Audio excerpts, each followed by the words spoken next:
नमस्कार। प्रस्तुत है आज का चिंतन। परिष्कृत जीवन प्रत्यक्ष कल्पवृक्ष है। यह उपहार मनुष्य के हवाले करने के उपरांत सृष्टा ने उस पर यह उत्तरदायित्व भी छोड़ा है कि वह उसकी गरिमा को समझे और बनाए रखने के लिए प्रयत्नशील रहे। साधना से सिद्धि का सिद्धांत सर्वविदित है, पर साधना किसकी, यह समझने में प्रायः भूल होती रहती है। जिस देवता की आराधना से अभीष्ट की उपलब्धि होती है, वह देवता अपने अतिरिक्त दूसरा और कोई नहीं हो सकता। उपास्य के निर्धारण में दृष्टि भेद हो सकता है, पर उपासना के तत्वज्ञान को समझा जाए तो उसमें सार तत्व इतना ही है कि आत्म परिष्कार का हर संभव उपाय अपनाया जाए। इस पुरुषार्थ में जो जितनी प्रगति करता है, उस पर उपास्य का अनुग्रह उसी अनुपात में बरसता है।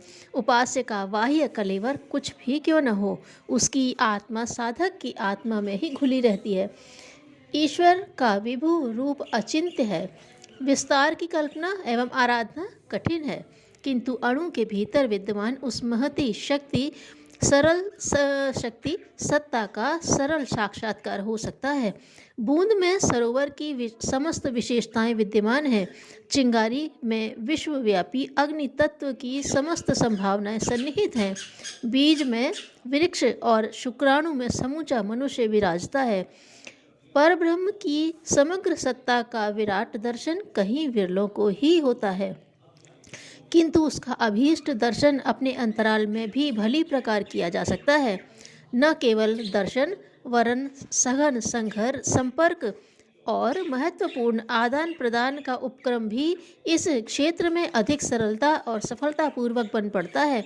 सोहम शिवोहम तत्वमसि अयमात्मा ब्रह्म जैसे तत्वदर्शी प्रतिपादनों में उसी एकात्म अद्वैत का प्रतिपादन है, जिसे अपनाकर कोई भी अपने को सृष्टा का युवराज होने की गरिमामय अनुभूति करा सकता है।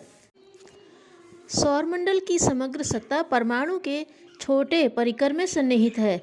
मानवीय अंतराल में सत्यम शिवम सुंदरम झांकती है और सत्यचित आनंद की अनेकानेक विभूतियों का दर्शन होता है।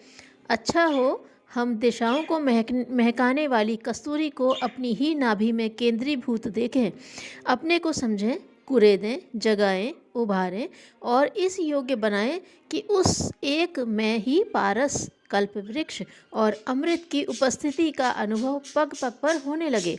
मानवीय पराक्रम, विवेक की सार्थकता इसी क्षेत्र की प्रगति से परखी जाती है। साधना किसकी? उत्तर एक ही है, आत्मसत्ता की। अपने को परिष्कृत करने पर ही कोई किन्हीं पदार्थों और परिस्थितियों का लाभ उठा सकता है। कुशल माली ही उद्यान को सुरम्य बनाता और यशस्वी होता है। जीवन परिष्कार के लिए की गई साधना उन समस्त सफलताओं समेत उपस्थित होती है जिन्हें रिद्धि सिद्धियों के आकर्षक एवं अलंकारिक नामों से जाना जाता है। इस तथ्य को समझा ही जाना चाहिए कि सुसंस्कृत जीवन का ही दूसरा नाम कल्पवृक्ष है। जिसने उसे प्राप्त कर लिया, उसके लिए किसी भी अभीष्ट को प्राप्त कर सकना कठिन नहीं रहता।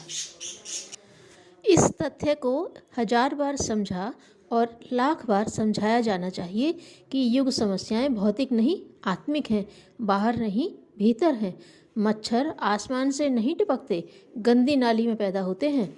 इन्हें मारने में DDT प्रयुक्त की जा सकती है, परंतु गंदगी की सफाई भी आवश्यक है। युग सृजन का मुख्य कार्य जनमानस का परिष्कार है।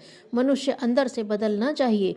ज्ञान यज्ञ एवं विचार क्रांति अभियान को केंद्र बिंदु मानकर चलने से ही वर्तमान विपत्तियां और विभीषिकाओं का निवारण संभव है। धन्यवाद।